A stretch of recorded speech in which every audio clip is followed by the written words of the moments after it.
Neemias capítulo 4, versículo 1, diz assim: quando Sanbalate ouviu que reedificávamos o muro, ficou furioso, se indignou muito e zombou dos judeus. Disse na presença de seus irmãos e do exército de Samaria: que fazem estes fracos judeus? Será que vão reedificar o muro? Irão eles sacrificar? Acabarão a obra num só dia? Conseguirão vivificar as pedras que foram queimadas? Tobias, o amonita, que estava ao seu lado, disse: ainda que reedifiquem, vindo a raposa derrubará o seu muro de pedra. Ouve, ó nosso Deus, pois somos desprezados. Faze cair a vergonha deles sobre a sua cabeça, e faze com que sejam um despojo numa terra de cativeiro.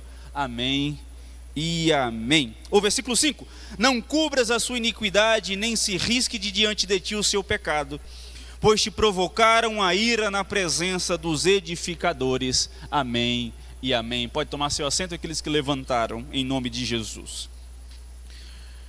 Meus irmãos, mantenha a sua Bíblia aberta, porque nós vamos ficar no livro de Neemias ao longo de alguns versículos.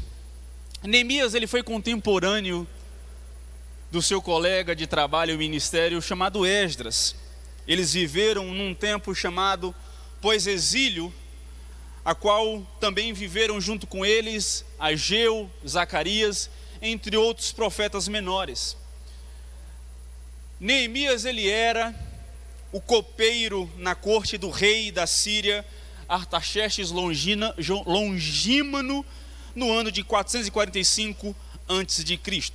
Portanto, sendo copeiro, ele estava em uma posição muito importante e, obviamente, de suma confiança do rei da Síria, o rei Artaxerxes. Neemias, aqui no capítulo 1, capítulo 2, se você puder ler todos os capítulos de Neemias, é uma história muito interessante. Você vai ver que ele sabe pelo seu parente Anani, no capítulo 1, que a cidade de Jerusalém, a cidade daquele contexto, os sobreviventes, havia sido destruída e estava em um momento deplorável. Por isso Neemias, ele se entristece, o seu coração fica triste, a sua mente sem clausura, e ele pede ao seu rei, o rei da Síria, que ele fosse liberado para que ele voltasse à sua terra, ao seu povo, para que ele ajudasse na reconstrução da sua cidade, do seu reinado.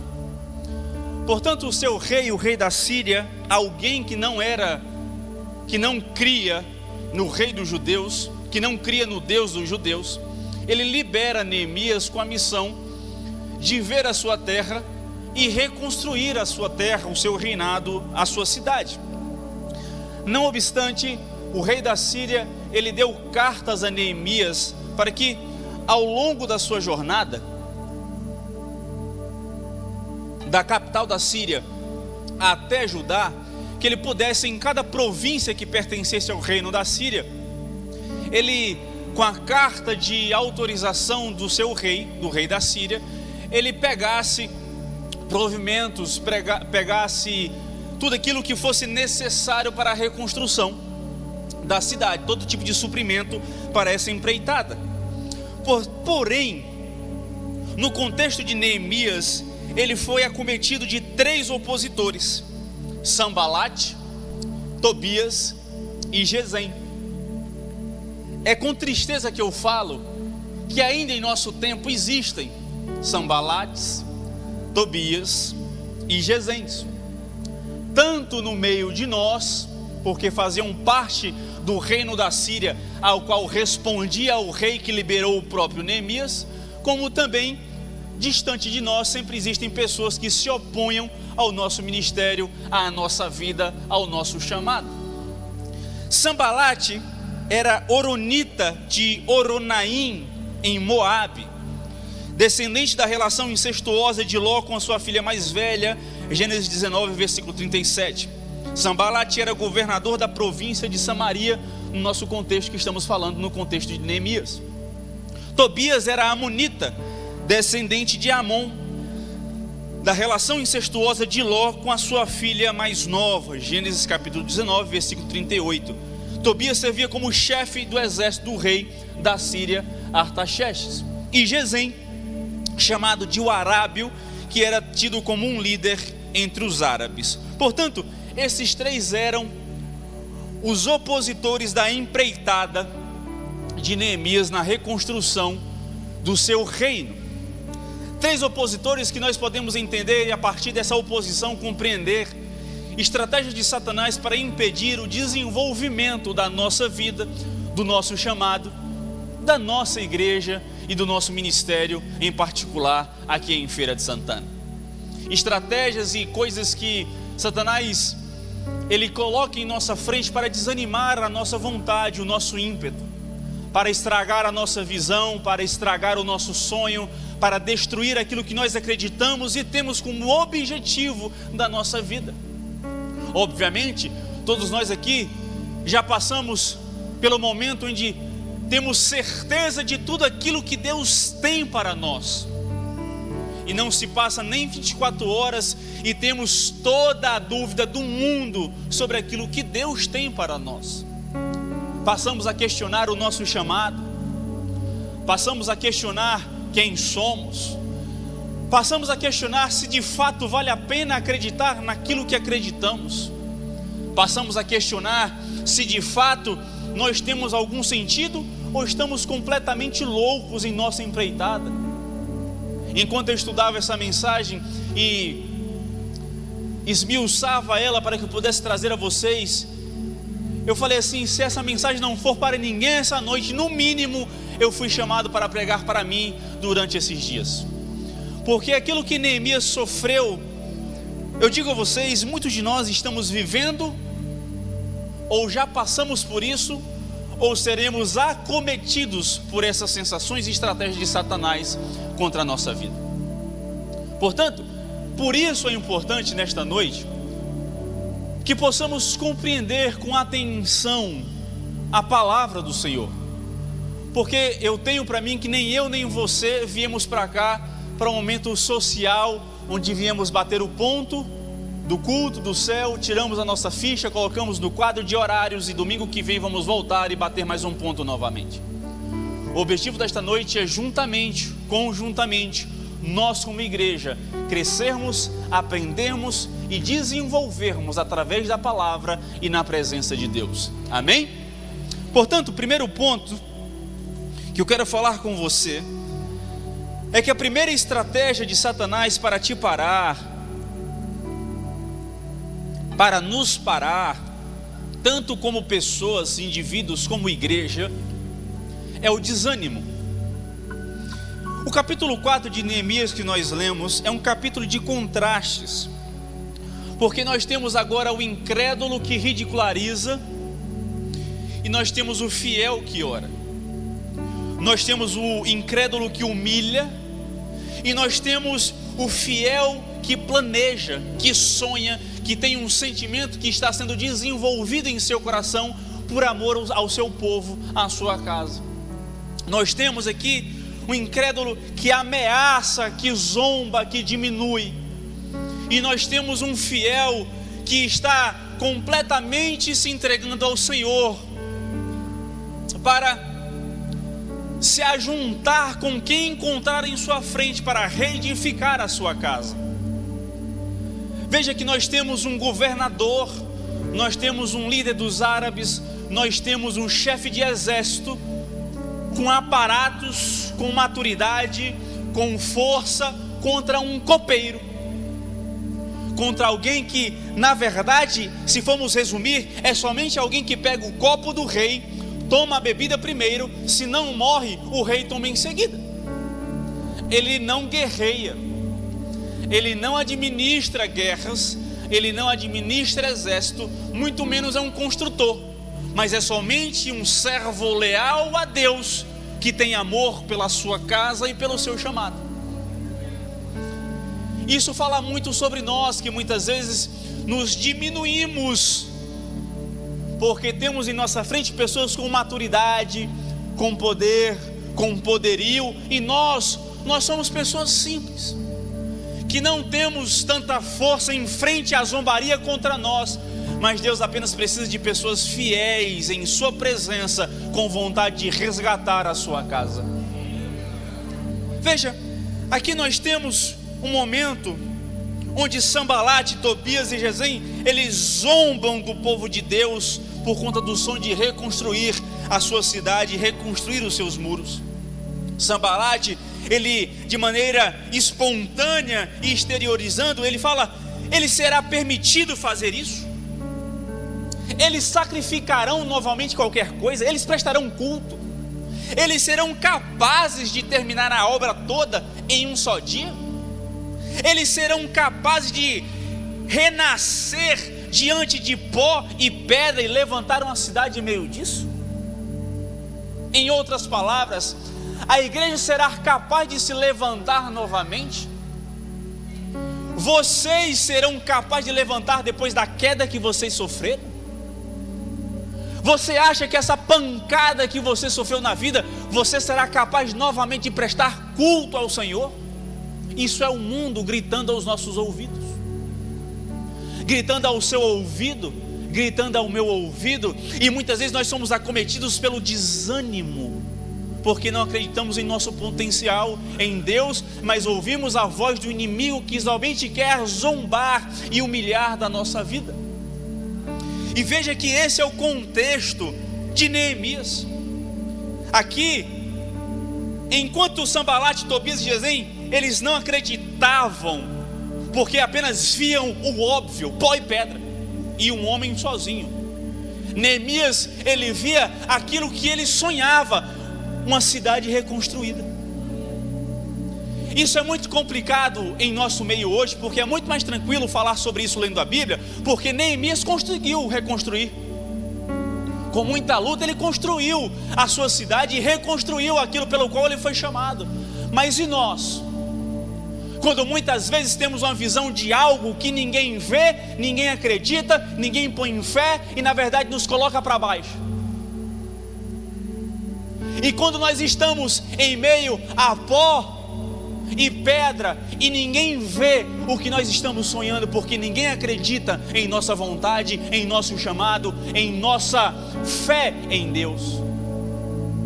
Quantas vezes estamos colocados em nossa vida pessoal diante de lutas e batalhas onde ninguém vê o teu pranto, ninguém vê a tua dor, ninguém vê o teu sonho, ninguém vê o teu suor sendo gasto por aquilo que você acredita, mas você está sendo acometido pelo desânimo quando os inimigos estão gritando no pé do seu ouvido. Esse era o contexto de Neemias. Esse pode ser o seu contexto e o meu contexto. Veja, poderíamos simplesmente retaliar por meio de ações duras, de palavras tardias, de palavras que zombam e menosprezam aqueles que nos menosprezam. Poderíamos nos comportar da mesma maneira que eles. As pessoas falam: por que você está em silêncio? Por que você não responde? Por que você não levanta a espada e devolve da mesma maneira? Por que você está devolvendo a outra face? Por quê? Porque nos comportamos simplesmente diferente daqueles que nos zombam e nos humilham. Muitas vezes porque temos sabedoria e muitas vezes porque não temos força nem para responder. Porém, trazendo agora a memória, é como aquela mulher cananeia que estava ao longo do caminho gritando para Jesus: Senhor, filho de Davi, tem misericórdia da minha filha endemoniada que está em casa. E o que é que os discípulos falaram?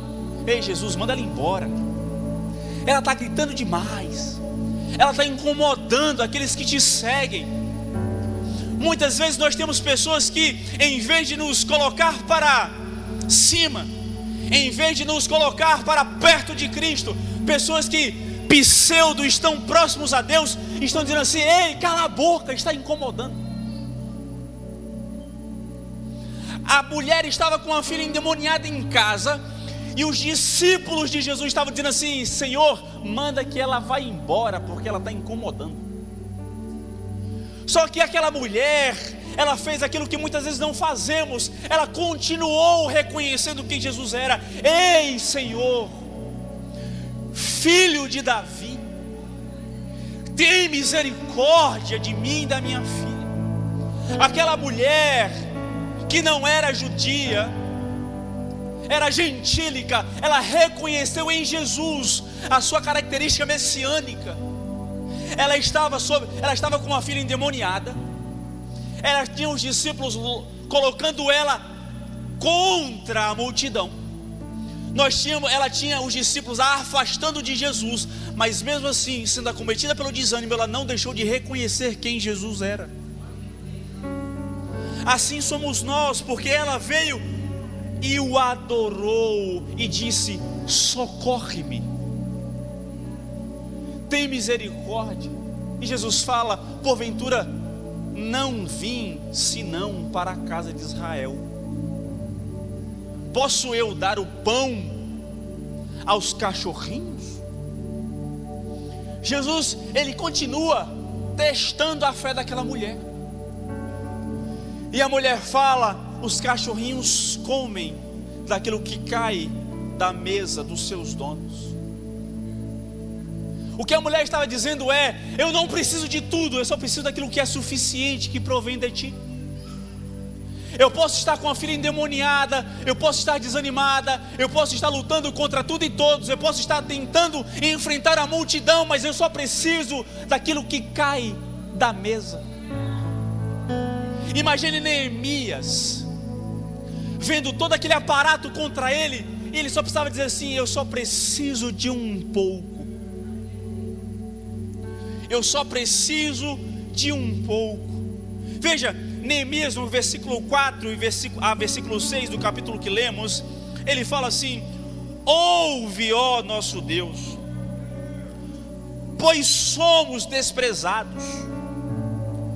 Faze cair a vergonha deles sobre a sua cabeça, e faze com que sejam um despojo na terra de cativeiro. Não cubras a sua iniquidade, nem se risque de diante de ti o seu pecado, pois te provocaram a ira na presença dos edificadores. Assim reedificamos o muro até a metade da sua altura, em toda a sua extensão, pois o povo se dedicou ao trabalho. Em outras versões, pois o povo tinha ânimo para trabalhar. A resposta de Neemias foi: Senhor, tudo isso que Tobias, que Sanbalate e que Jesus está dizendo, não é contra mim. O endereço não é o meu. Eles estão provocando a tua ira. Eles estão provocando a tua presença. Neemias, ele não julgou Tobias, Sanbalate e Gesem, mas Neemias só falou assim: eu estou te prescrevendo aquilo que eles fizeram contra ti. É isso que eu e você devemos fazer enquanto estamos sendo acometidos do desânimo. É todos aqueles que estão contra ti, todos aqueles que estão te diminuindo, todos aqueles que estão te atrasando, todos aqueles que estão tentando quebrar e matar o teu sonho, o teu chamado, ou esta igreja. O endereço não é eu, não é o pastor Josué, não é o ministério, não é o ministério de louvor, não são vocês, é o Senhor.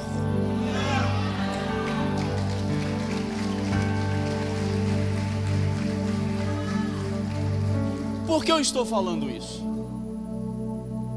Porque algumas semanas atrás alguém virou para mim e disse assim: esse altar não tem honra.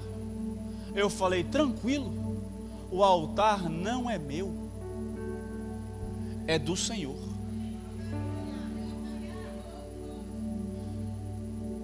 Não nos comportemos como Tobias, Sanbalate e Gesem contra a vida de ninguém, mas que possamos nos comportar como Neemias, mesmo desanimados, trabalhando com ânimo, porque sabemos que o endereço não é o nosso, mas é o de Deus.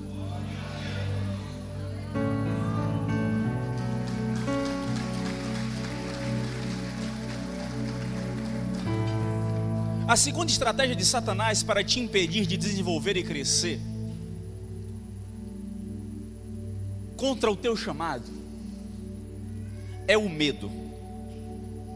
No capítulo 4, se você estiver com a Bíblia aberta ainda, versículo 7, versículo 8, 10 e 12 diz assim. Eu vou ler com vocês tudo aquilo que fala sobre Neemias, tá bom? Versículo 7 diz assim: quando porém Sambalate, Tobias, os árabes, os amonitas e os asdoditas ouviram que ia avante a reparação dos muros de Jerusalém, e que já as brechas se começavam a tapar, e iraram-se muito. Uniram-se todos para virem atacar Jerusalém e criar confusão contra ela. Versículo 10. Então disse Judá: desfalecem as forças dos carregadores, ou seja, se enfraquecem as forças daqueles que estão carregando, e os escombros são tantos que não poderemos edificar o muro. Os nossos inimigos também disseram: antes que saibam ou vejam qualquer coisa, entraremos no meio deles, os mataremos e poremos fim à obra. Então os judeus que habitavam perto deles vieram e 10 vezes nos disseram: eles nos atacarão de todos os lugares onde moram. Em outras palavras, os inimigos de Neemias e dos judeus estavam vindo de todos os lados para atacar e impedir que a obra continuasse e fosse concluída. Os judeus ouviram isso e vieram correndo para avisar 10 vezes que eles vão vir matar todo mundo e vão vir de todos os lados. Veja, precisamos compreender que Sambalate era do norte, os árabes eram do sul, os amonitas do leste, e os asdoditas vieram e vinham do oeste, ou seja, de todos os lados que os judeus olhassem, estava vindo todo mundo para matá-los. Eles não tinham para onde fugir, porque não tinha nenhum lado livre. Não tinha como sair pela tangente, porque eles estavam dentro dos muros que estavam sendo construídos, e estava vindo todo mundo matar todo mundo. E agora eles estão aterrorizados. Por quê? Porque está vindo todo mundo destruir a gente. E no capítulo 6, versículo 10 a 13, para piorar, Neemias diz assim: certo dia fui à casa de Semaías, filho de Delaías, filho de Meetabel, que estava encerrado. Disse-me ele: encontremo-nos na casa de Deus. Isso aqui é Semaías falando com Neemias: vamos nos encontrar na casa de Deus, no templo, dentro dele, a portas fechadas, porque virão matar-te, esta noite virão. Eu, porém, disse: um homem como eu fugiria? E quem há como eu que entre no templo para salvar a vida? De maneira nenhuma entrarei. Então percebi que não era Deus quem o enviara, mas que ele tinha profetizado contra mim, porque Tobias, Sambalate o haviam subornado. Em outras palavras, estava todo mundo vindo de todos os lados para matar Neemias e todo o povo judeu, e ainda tinha um profeta dentro de casa profetizando falsamente, porque havia sido subornado contra Neemias e contra o povo judeu.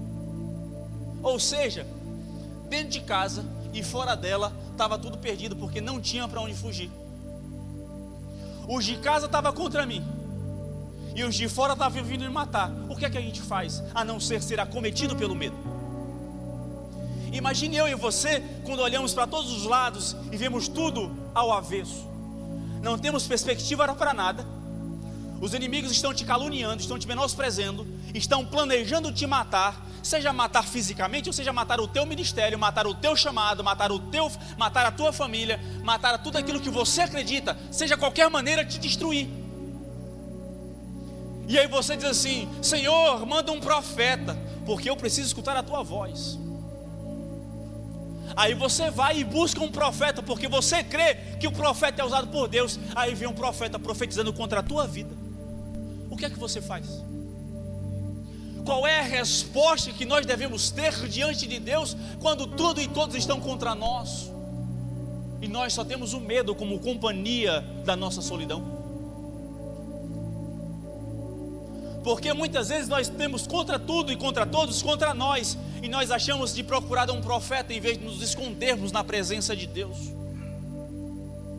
Nós procuramos alguém que fala: eis que eu te digo, meu servo, em vez de se resguardar na sua palavra e no secreto diante de Deus.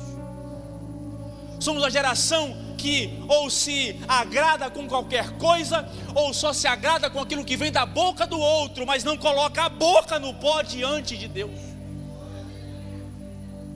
Não gastamos tempo diante de Deus, não prestamos culto diante de Deus, nós não vivemos intensamente, completamente diante de Deus, mas queremos que haja um eis que eu te digo na hora que estamos com medo, porque estão vindo nos matar. Esse é o cenário de Neemias.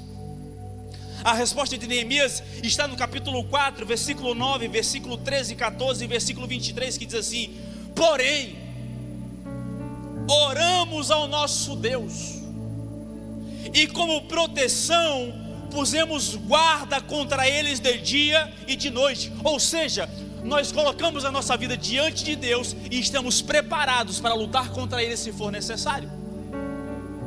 E Neemias segue: então pus o povo por famílias nos lugares baixos e abertos, por detrás do muro, com as suas espadas, as suas lanças e os seus arcos. Inspecionei, dispus-me e disse aos nobres, aos magistrados e ao resto do povo: não os temais, lembrai-vos do Senhor, grande e temível, e pelejai pelos vossos irmãos, vossos filhos, vossas filhas, vossa mulher e vossa casa. Versículo 23: nem eu, nem meus irmãos, nem meus moços, nem os homens da guarda que me seguiam largávamos as nossas vestes, cada um se deitava com as armas à sua direita. Ou seja, naquilo que depende de Deus, eu coloco diante de Deus, mas naquilo que depende de mim e de você, que estejamos com armas prontos para defender a nossa casa, a nossa família, os nossos filhos, as nossas filhas, as nossas esposas, os nossos maridos. Porque lembrai-vos do Senhor, temível e grandioso. Não os temais, ou seja, não temos inimigos, não temos aqueles que têm força e poderio, não temos exércitos, não temos aqueles que têm poder de vir sobre nós de maneira humana. Por quê? Lembrai-vos do Senhor temível e poderoso.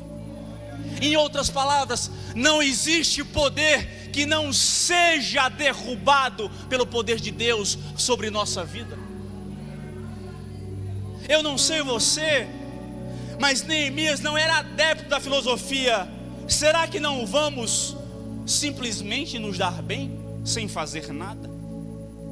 Porque tem muita gente que ora, mas não faz nada para que haja alguma coisa. A gente ora, mas não nos posicionamos. A gente pede emprego, mas não entrega currículo. A gente quer milagre, mas não ora. Queremos viver o movimento, o avivamento, qualquer coisa que seja, mas não gastamos a nossa vida diante de Deus. Queremos ver cura, mas não queremos nos colocar diante de Deus para que a graça dele venha sobre nós, para que possamos colocar a mão e no nome dele haja cura.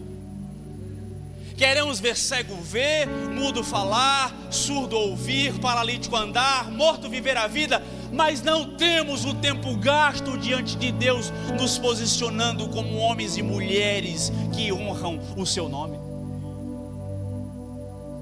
A estratégia de Satanás é nos preencher de medo para que possamos nos acovardar, mas é o que Neemias fala: não os temais, mas lembrem-se do Senhor.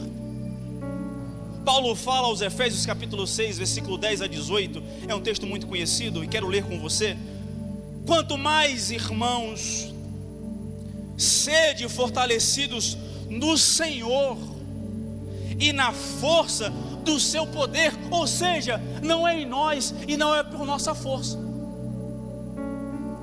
Revesti-vos de toda a armadura de Deus, para poderdes ficar firmes contra as ciladas do diabo.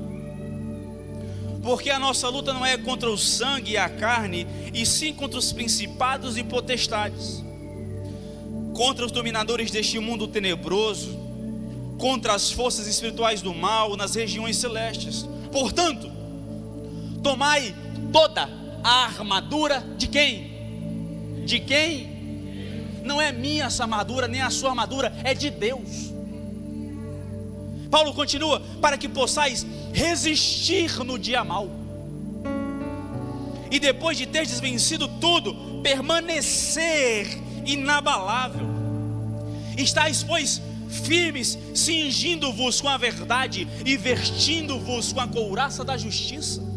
Calçai os pés com a preparação do evangelho da paz, embraçando sempre o escudo da fé, com o qual podereis apagar todos os dardos inflamados do maligno. Não é a minha força, não é a sua vontade, não é a sua roupa, mas é a armadura de Deus em nós.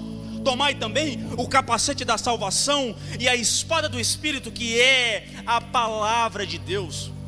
E Paulo conclui: com toda oração e súplica, orando em todo o tempo no Espírito, e para isto vigiando com toda perseverança e súplica por todos os santos.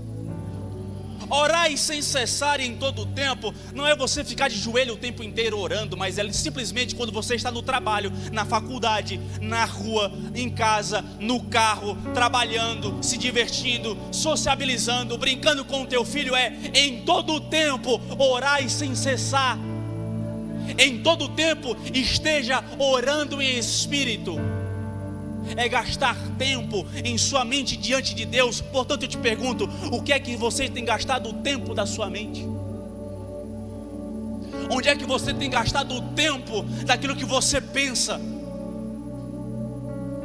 Onde é que você tem gastado o tempo da sua vida, a não ser na presença de Deus?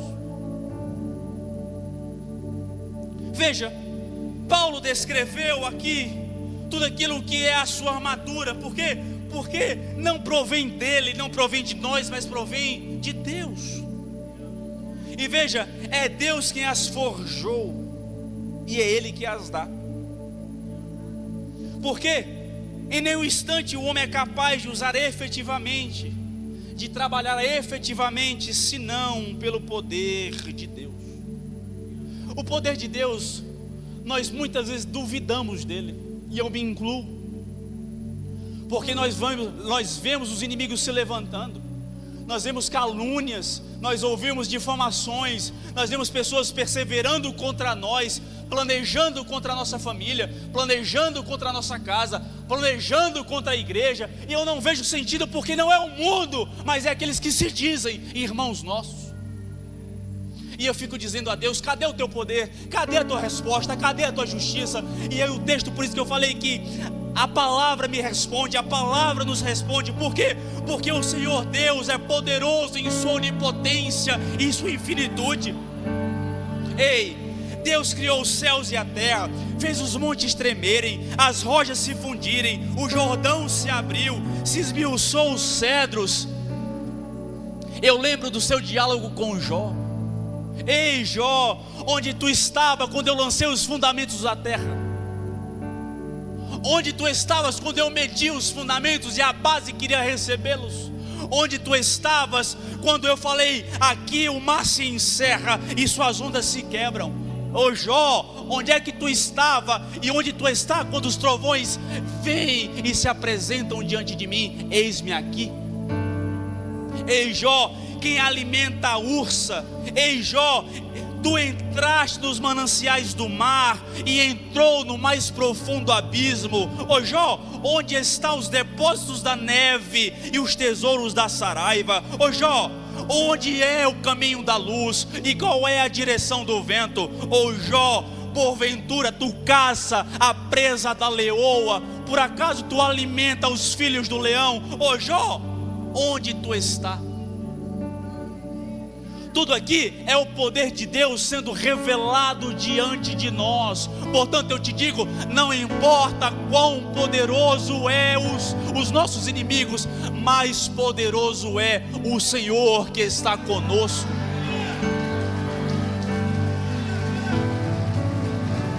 Jó responde: bem sei que tudo podes, e nenhum dos teus planos pode ser frustrados. Eu te conhecia só de ouvir, mas agora os meus olhos te contemplam.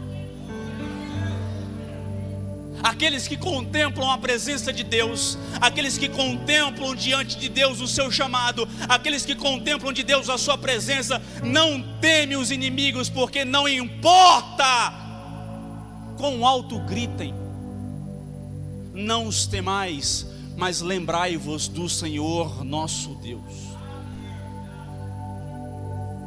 A terceira estratégia de Satanás contra nós e contra a sua vida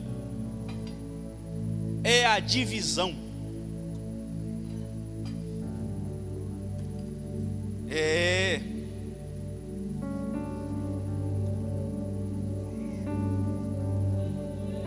Pode glorificar o Senhor. A divisão acomete a todos nós. Neemias capítulo 5, do versículo 1 ao 5, diz assim: ora, os homens e as suas mulheres levantaram um grande clamor contra os judeus, seus irmãos. Alguns diziam: nossos filhos e nossas filhas somos muitos, que se nos dê trigo para que possamos comer e viver. Outros diziam: estamos empenhados em nossas terras, as nossas vinhas e as nossas casas, para conseguirmos trigo durante a fome. Ou seja, eles hipotecaram as terras para conseguir comida. Ainda outros diziam: tomamos dinheiro emprestado até para o tributo do rei sobre as nossas terras e as nossas vinhas. Embora tenhamos o mesmo sangue que nossos irmãos e nossos filhos sejam tão bons como os deles, contudo temos de sujeitar nossos filhos e nossas filhas para serem servos, para serem escravos. Algumas de nossas filhas já foram reduzidas à escravidão, o que não podemos evitar, porque os nossos campos e as nossas vinhas permanecem ou pertencem a outros. Em outras palavras, temos 4 grupos: um que passa fome, um que hipotecou a terra para conseguir comprar comida, o terceiro que pega dinheiro emprestado a juros para pagar o tributo do rei, e o quarto grupo que é rico, é judeu e aproveita da miséria do irmão para fazer dos filhos e das filhas escravos deles. Tudo isso dentro de casa. Tudo isso é a divisão entre aquele povo que estava reconstruindo os muros. É basicamente a gente aqui, de maneira, é um exemplo, tá? Uns passam fome, estão passando necessidade. Uns estão fazendo dívida para comprar comida. Outros estão sujeitando, pedir empréstimo a juros para pagar o imposto. E o quarto aproveita disso tudo para pegar os filhos e as filhas e fazer de escravos para eles. Isso é a divisão no meio do povo. Isso é quando acontece no meio de nós, de aproveitarmos a miséria do outro para o nosso benefício. É quando nós aproveitamos a queda do outro para beneficiar a gente. É quando outra igreja se beneficia porque a outra igreja escorregou ou teve um planejamento ruim.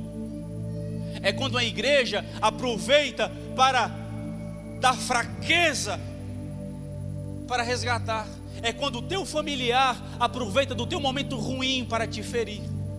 É quando o teu colega de trabalho se aproveita da tua falha, que em vez de te ensinar a melhorar no teu trabalho, ele está te difamando para pegar o teu emprego. É o teu subordinado, é o teu líder.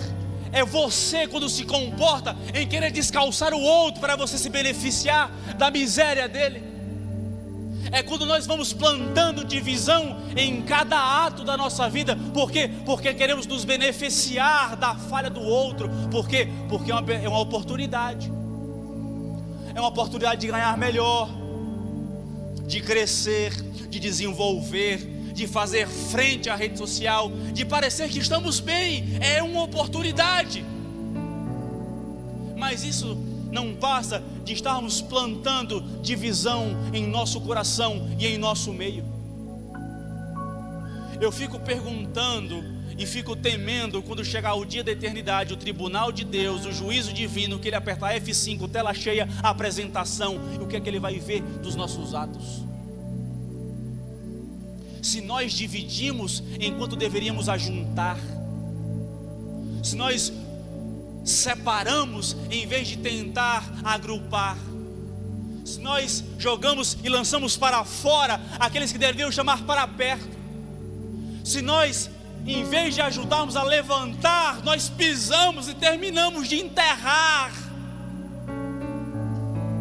Eu não posso falar pelos outros, mas pelo amor de Deus, cristianismo sem fronteiras, que não haja divisão entre nós, entre nossas famílias, entre nossa casa, entre nossa irmandade, entre nossa vida diante de Deus, porque somos irmãos, todos nós somos um, de um corpo, a qual a cabeça é Cristo Jesus.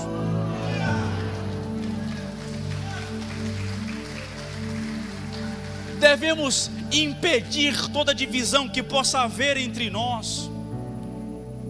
Neemias responde no versículo 6 do capítulo 5: ouvindo eu, pois, o seu clamor, e estas palavras muito me aborreci.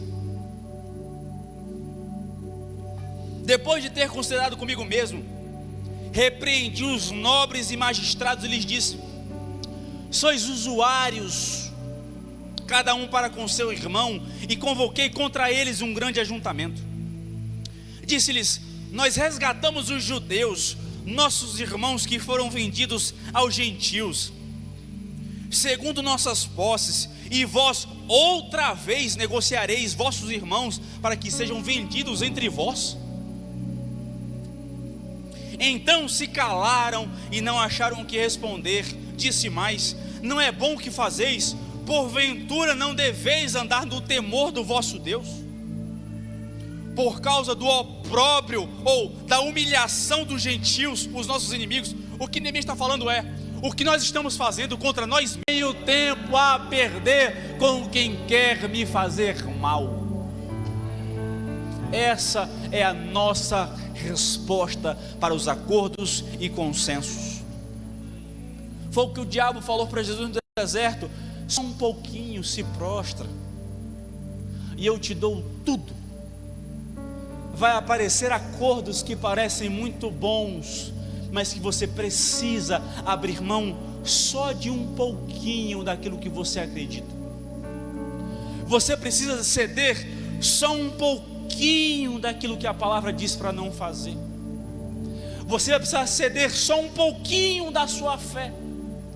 Vai ceder só um pouquinho do seu casamento.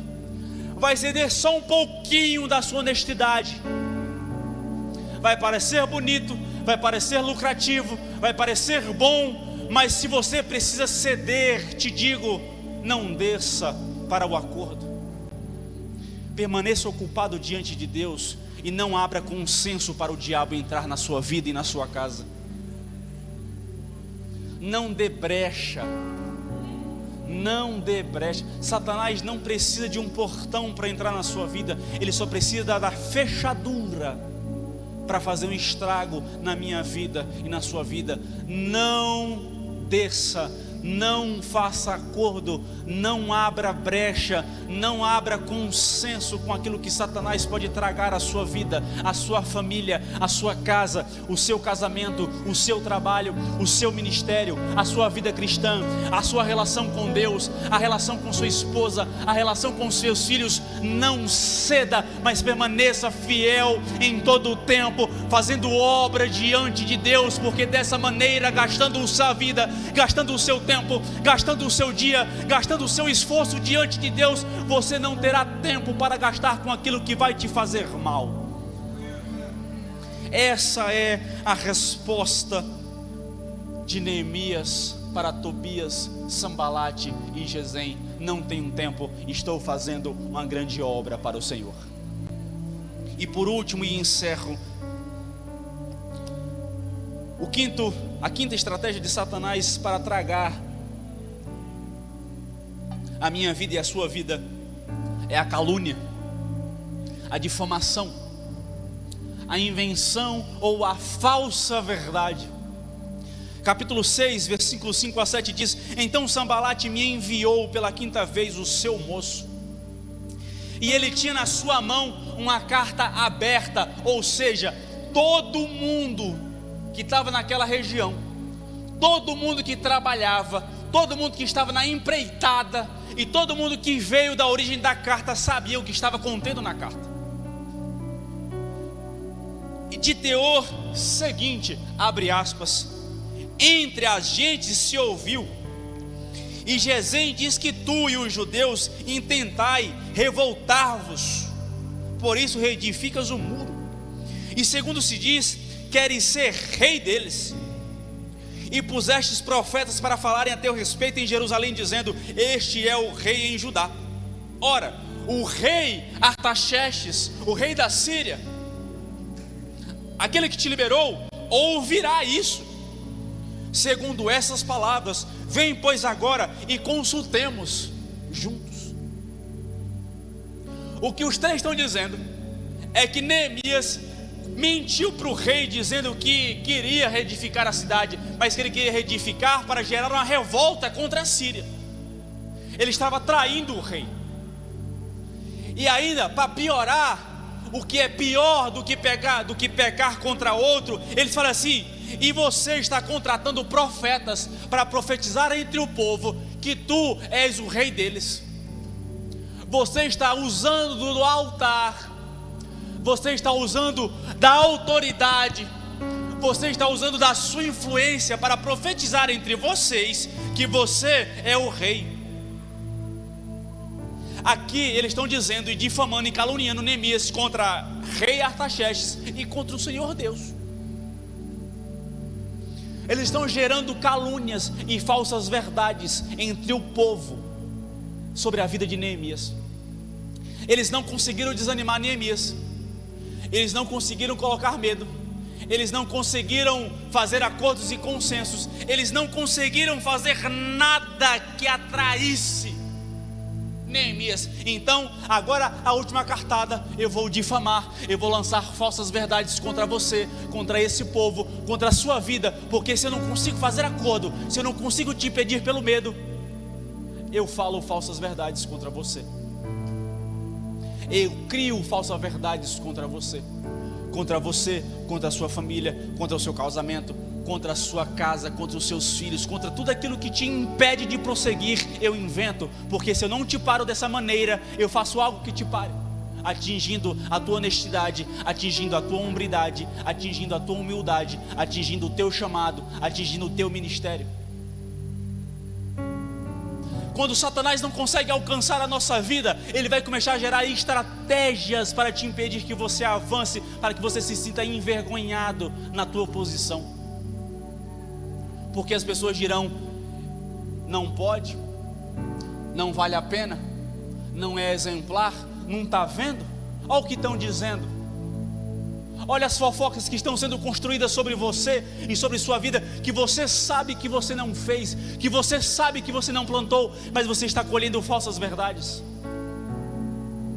Aí, Neemias, no versículo 8 e 9, diz assim: mandei dizer-lhe de tudo o que dizes, coisa nenhuma sucedeu.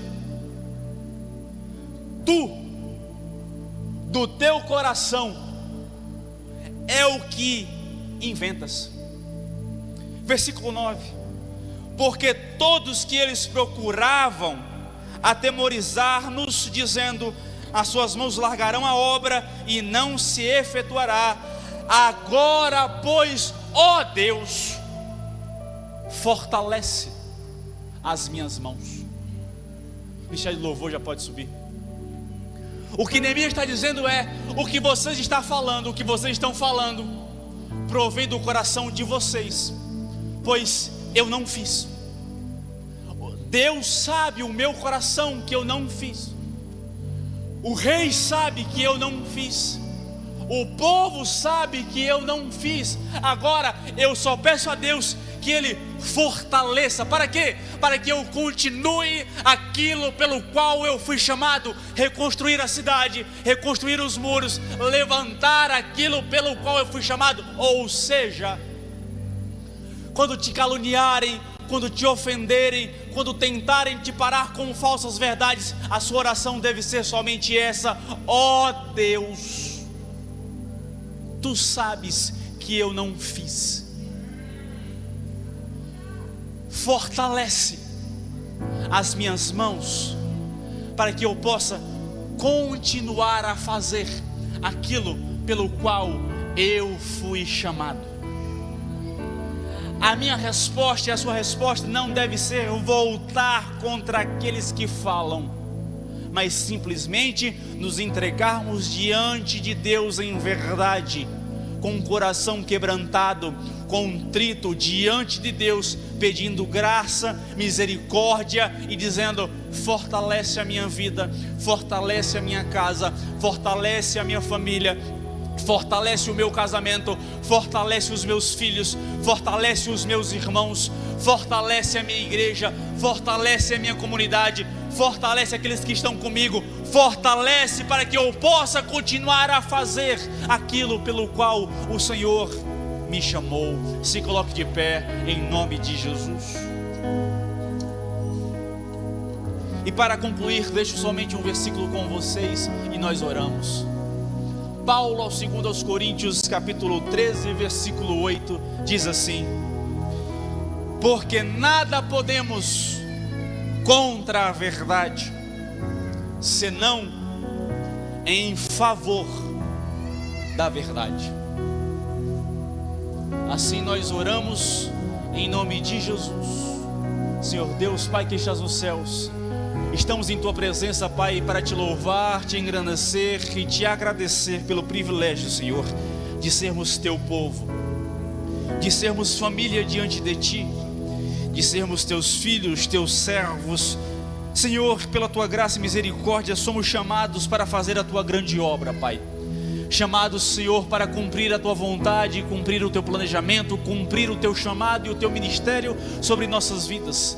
Chamados para continuar aquilo que o Senhor começou outrora, outra vez. Para continuar, Senhor, a levar o Teu evangelho, levar, Senhor, o Teu reino, apresentar a Tua verdade, proclamar a Tua verdade em Tua presença diante de Ti. Senhor, mesmo que nos acometa o desânimo, o medo, as calúnias, as ofensas, os acordos, que possamos estar protegidos diante de Ti, protegidos diante da Tua presença, protegidos diante, Senhor, da Tua face, que possamos nos colocar e nos quebrantar diante de Ti, nos colocar e nos curvar diante da Tua verdade e vivermos a Tua verdade. Todas as vezes que colocarmos os nossos pés fora de casa e dentro de casa, que possamos viver a Tua verdade, proclamar a Tua verdade, falar a Tua verdade, pensar a Tua verdade, viver a Tua verdade, dessa maneira não sermos acometidos pelas estratégias de Satanás. Assim Te louvamos e Te agradecemos em Teu nome. Amém.